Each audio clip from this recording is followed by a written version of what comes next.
I'm just going to come out and say, you guys are misusing antibiotics. Let me explain. Antibiotics are one of the most common prescriptions used worldwide. Over the course of their profession, a doctor will prescribe thousands of antibiotics. But what are they and why do we prescribe them? And more importantly, when shouldn't we prescribe them? Let me break it down for you. Antibiotics are used to treat bacterial infections. And there are several types, many of which you will have heard of. Amoxicillin, erythromycin, doxycycline. These are common antibiotics used for everyday bacterial infections. A chest infection, by which I mean a lower respiratory tract infection. Urinary tract infection, also known as UTI. These are the kind of things that antibiotics may be used for. Ear infections, skin infections, all of these type of infections warrant a prescription for antibiotics. How long is the course and how often should you take them? Well, this depends on the type of antibiotic used and the infection. So courses may last from 3, 5, 7 days, sometimes longer if it's a serious infection. And the frequency of the antibiotic depends on that class that it belongs to. Some antibiotics may be taken once a day, twice a day, 3 times, even 4 times a day. It is important that you take the antibiotic as directed by your doctor and pharmacist. Some of them need to be taken with food, while some of them need to be taken on an empty stomach. The reason for this is they're sometimes more effective when taken in different circumstances. Should you finish the course? Generally speaking, yes. However, take the medication as prescribed by your doctor for the number of days they've suggested. However,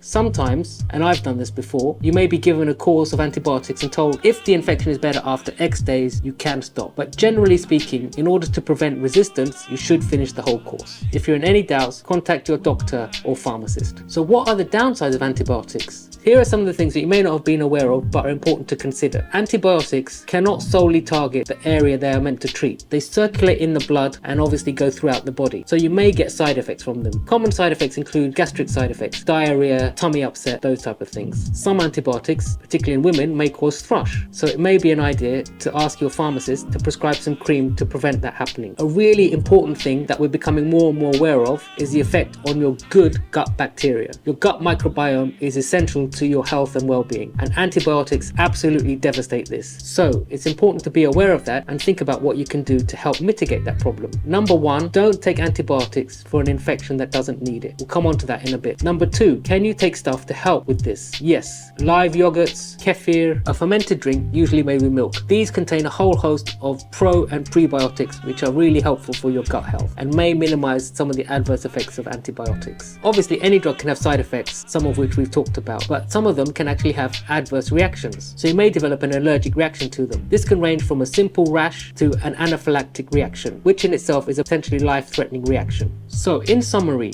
remember, not every infection is bacterial, and if it isn't, it doesn't need treatment with antibiotics. So it's important that your doctor takes a full history and examines you thoroughly to try and ascertain whether or not it's a bacterial infection that needs antibiotics. If it's a simple virus like a cold, then you certainly don't need antibiotics. Things you can do to help yourself: take paracetamol, Nurofen, keep yourself well hydrated, rest and relax. That's all that you need to do for a simple cough or cold. So remember, if you overprescribe antibiotics, you're building a potential disaster for the future, i.e. antibiotic resistance. The bacteria in your body have seen this antibiotic before, they recognize it and don't respond to it. If you then develop a serious infection that needs treatment with those antibiotics, the bacteria says, hello, I'm not going to respond to you anymore. So next time you go to your doctor, listen to what they say, and remember that antibiotics is not always the answer. If you found this video useful, remember to subscribe to the channel for more content like this, and remember guys, true wealth is health.